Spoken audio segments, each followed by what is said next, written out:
सुप्रभात प्यारे बच्चों आज हम लोग हिंदी व्याकरण पढ़ेंगे और हिंदी व्याकरण में हम पाठ 8 शुरू करेंगे। मैं, तुम और वह सर्वनाम। सर्वनाम को इंग्लिश में प्रोनाउंस बोलते हैं। ओके, चलिए बच्चों हम ये पढ़ना स्टार्ट करते हैं। उससे पहले मैं आपको एक कहानी सुनाती हूँ, अच्छे से सुनिएगा और समझिएगा, ठीक है। प्रणव कक्षा चौथी में पढ़ता है। वह एक बुद्धिमान बालक है। उसके माता पिता शिक्षक हैं। वे उसे बहुत प्यार करते हैं, ठीक है। बच्चों, ये जो मैंने आपको कहानी सुनाई, इसमें आपने देखा कि प्रणव शब्द, प्रणव लड़के की जो मैं कहानी सुना रही थी, उसमें प्रणव नाम कितनी बार आया? सिर्फ एक बार। उसके बाद उसकी जगह क्या नाम आया, क्या बोला गया? वह, उसके, वे, है ना, ठीक है। तो वह, उसके, वे, ये किसकी जगह हमने बोला? प्रणव की जगह, नाम की जगह, है ना।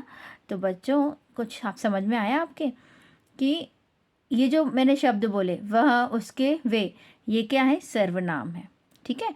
और इस प्रकार इसकी परिभाषा क्या होगी कि जिन शब्दों का प्रयोग संज्ञा के स्थान पर किया जाता है वे सर्वनाम कहलाते हैं। अच्छे से समझ में आया आपके? और अच्छे से समझिए, हम जब कभी भी किसी एक पर्सन के बारे में बात कर रहे हैं, है ना, हम उसका एक बार नाम लेते हैं, बाकी बार उसे क्या बोलते हैं? आप, है ना। और वह, उसे, ऐसे ही शब्दों का यूज़ करते हैं ना। ये वह, आप, उसे, ये क्या है? ये सर्वनाम है। और हमने किसकी जगह इसको बोला? संज्ञा की जगह। संज्ञा क्या था? नाम, है ना।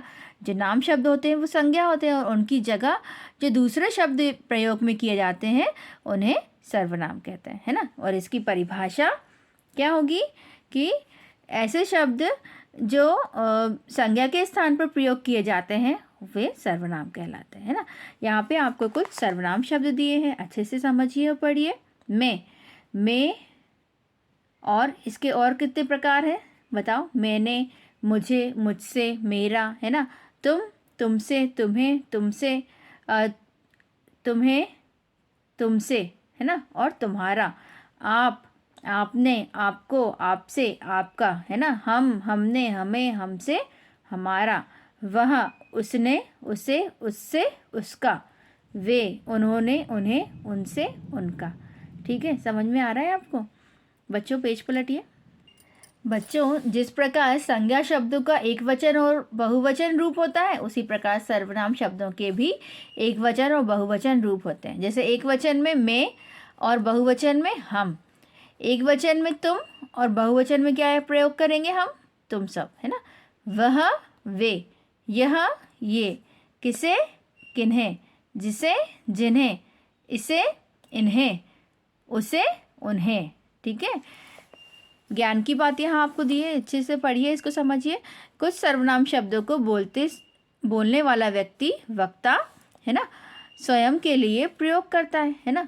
कुछ शब्द, सर्वनाम शब्द ऐसे होते हैं जो खुद हम अपने लिए यूज़ करते हैं, है ना।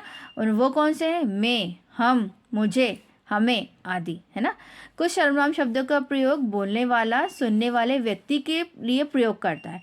जैसे हम किसी दूसरे के लिए प्रयोग करते हैं, जैसे तुम, तुम्हें, आप आदि। ये सर्वनाम शब्द जो ऐसे हैं जिन्हें हम दूसरों लोगों के लिए यूज़ करते हैं, है ना, प्रयोग करते हैं। कुछ सर्वनाम शब्द ऐसे भी होते हैं जिनका प्रयोग बोलने वाला किसी अन्य के लिए करता है, जैसे वह, वे, उसने, उन्हें आदि, है ना। कुछ सर्वनाम शब्द पास या दूर की वस्तु या प्राणी की ओर संकेत करने के लिए होते हैं, जैसे यह, वह, ये, वे आदि। आदर या सम्मान देने के लिए एक व्यक्ति के लिए सर्वनाम के बहुवचन रूप के प्रयोग का प्रचलन भी है। जैसे पिताजी मेरठ गए थे, तो पिताजी को अगर सम्मान देते हुए हम बोलते हैं तो वे आज आएंगे, है ना। फिर से पिताजी नहीं बोलते, है ना। माताजी आप बाजार से कब लौटी? आप, ये शब्द हमने क्यों यूज़ किया? आदर देने के लिए, है ना। तो ये सर्वनाम शब्द है, और कुछ सर्वनाम शब्द का सम्मान देने के लिए भी प्रयोग किया जाता है। ठीक है बच्चों, इसके जो अभ्यास प्रश्न हैं वो हम अगली कक्षा में पढ़ेंगे। धन्यवाद।